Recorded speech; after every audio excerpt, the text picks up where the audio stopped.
Think I want a second opinion.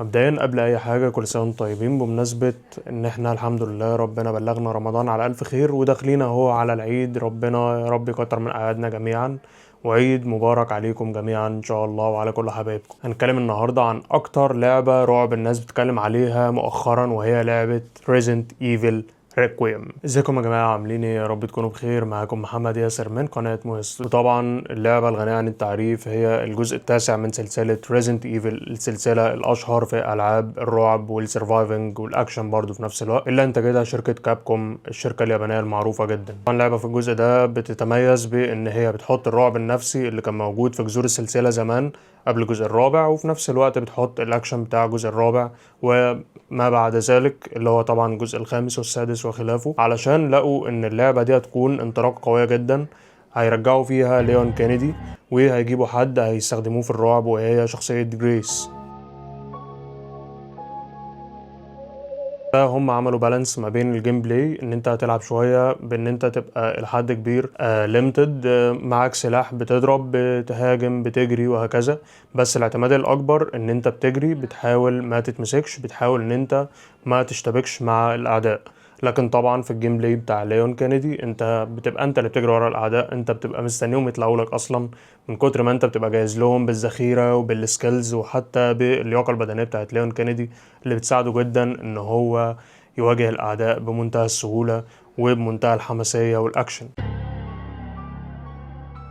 بس اللعبه هنا من غير حرق ان احنا بنبدا اللعبه بشخصيه جريس في مكتب الاف بي اي، تاخد مهمه ان هي تروح لفندق معين حصل فيه اكتر من جريمه قتل، والموضوع كان غريب، والاغرب ان هو الفندق اللي اتقتل فيه مامة جريس أليسا اشركوف. بتروح هناك وبيحصل احداث قويه جدا. بعد كده بننتقل واحده واحده في الفصول، لان احنا بنروح راكون سيتي، المدينه اللي بدأ فيها كل حاجه ليها علاقه بالوباء ده وليها علاقه بقصه اللعبه دي، واللي بدأ فيها حد مميز جدا بالشغل، وكان أول شغل وأول يوم ليه وهو ليون كينيدي، اللي في أول يوم ليه وأول ساعة ليه في الاسم حصل الوباء. من بعدها الدنيا ما بقتش زي الأول تماما. بعد كده بنمر بأحداث قوية جدا مش هنتكلم في تفاصيلها، ولكن بمرور الأحداث انت هتعدي على كذا تشابتر وكذا مكان، هتمر بحاجات رعب، هتمر بحاجات أكشن، هتمر بحاجات تشالنجينج ليك، في شويه بازلز طبعا اقل بكتير جدا من اللي احنا واخدين عليها في السلسله في القوه، في ان هي تكون معقده، ولكن انت هتتبسط، مش هتحس ان الموضوع صعب، هتحس ان الموضوع سهل. كل حاجه بتيجي بتتبع الهنتس وبتتبع الاحداث بتاعه اللعبه، هتلاقي كل حاجه ماشيه معاك كويس. في الغالب انت هتعمل كل الالغاز اللي في اللعبه، مش هتعطل في اي حاجه، ودي حاجه كويسه، لان في اجزاء تانية كنت بتبقى بتخلص اللعبه وانت في الغاز كتير ما خلصتهاش، طبعا سايد بازلز، لكن المين بازلز كان برضو في العاب تانية بتبقى اصعب في اجزاء تانية قديمه.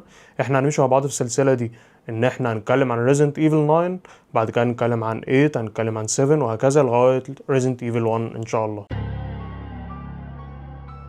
طيب نيجي بقى للجيم بلاي اللي هو كان ممتاز ممتاز ممتاز. طبعا طفرة في الجيم بلاي بتاع لعبة Resident Evil، مش الطفرة اللي انت تلاقي ان انت بتلعب لعبة تانية، لا هم محافظين على روح Resident Evil في الجيم بلاي، ولكن هيدوك استامينا اعلى جدا وهيدوك لياقة عالية جدا لليون كينيدي اللي بتستخدمها في ان انت تقتل الاعداء، تقتل الزومبيز، تقتل البوسز والماني بوسز، بتقتل اي حد بيجي قدامك بتقتله. ليون كينيدي داخل اللعبة دي يقتل بس، ولذلك انت هتستمتع جدا بالجيم بلاي بتاع ليون كينيدي، اللي ممكن لما تلعب بجريس تحس ان انت ايه ده، لا انا مش عايز العب بجريس، انا عايز ارجع لليون. بس كل حاجه بتيجي في وقتها وكل حاجه بتاخد وقتها في اللعبه دي، الموضوع بالانسد جدا وهيعجبك جدا. بتروح طبعا عند جريس بتلاقي اساليب البقاء السرفايفل، معاك كشاف، معاك حاجات بتستخدمها في ان انت تعرف تسرفايف، تعرف ان انت ما تتقفش او ما يقتلكش او يخطفوك وهكذا.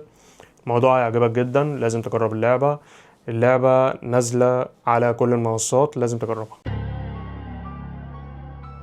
بعد كده هنتكلم على تصميم اليو اي في اللعبة، ممتاز جدا طبعا، محافظ على روح Resident Evil الأجزاء اللي فاتت، اتعملت بالشكل اللي احنا ممكن نبقى متخيلينه او نكون مستنيينه في 2026. حاجة بسيطة جدا، حاجة اون بوينت، انت بتوصل اللي انت عايزه بسرعة، انت مش بتعطل في اي حاجة، كل حاجة في اليو اي سهلة وبسيطة. حتى كل الحاجات اللي بتجيلك ان هي تفهمك اي حاجة، لا انت بتفهم كل حاجة كويس. وكمان وسائل المساعدة والتوتوريالز اللي بتحصل في الجيم بلاي هتلاقيها سهلة عليك جدا. ألوان اللعبة طبعا بتديك الإيحاء اللي انت المفروض يوصلك، وبتديك الرعب النفسي وبتوصلك للرعب اللي انت ممكن تحتاج تبقى محطوط فيه. وفي نفس الوقت الألوان في الأكشن بتبقى فيها طبعا الجور وفي دم و اللعبة دموية بشكل كبير. طبعا مش أي حد ينفع يلعبها، خصوصا لو انت سنك صغير أو بتتقرف أو مالكش في الحاجات دي، لا يمكن تلعبها خصوصا لو سنك صغير. اسمع الكلام. لا صراحة تقييمي ليها ما يقلش عن 9.6 من 10. طبعا اللعبة مش هينفع نقول ان هي كاملة، اللعبة كان فيها بعض الاخطاء، ممكن نقول الستوري كان برضو ناقصها كام حاجة، ولكن في الغالب هيكملوها في الاجزاء اللي جاية او الجزء اللي جاي، اللي في الغالب هيكون ما بين ليون وكريس، ان هم هيكونوا بطولة مشتركة. طبعا احب جدا اعرف ايه رايك في اللعبة لو انت لعبتها، ولو انت ما لعبتهاش احب اعرف رايك، هل تحب تلعبها ولا لا. ادخلوا بقى العيد، افصلوا دماغكم، العبوا اللعبة اللي انتوا عايزين تلعبوها الجميلة، استمتع بوقتك بعد العيد في معمعة، كله يبقى جاهز. طبعا كريمزن ديزرت هتنزل في العيد، اول يوم العيد تقريبا او تاني يوم بكتير. استمتع بيها، وان شاء الله اجربها في اقرب وقت واعمل عليها الريفيو بتاعنا الجميل، حكاية وتصميم. ان شاء الله معاكم محمد ياسر من قناة مون ستوديو. سلام.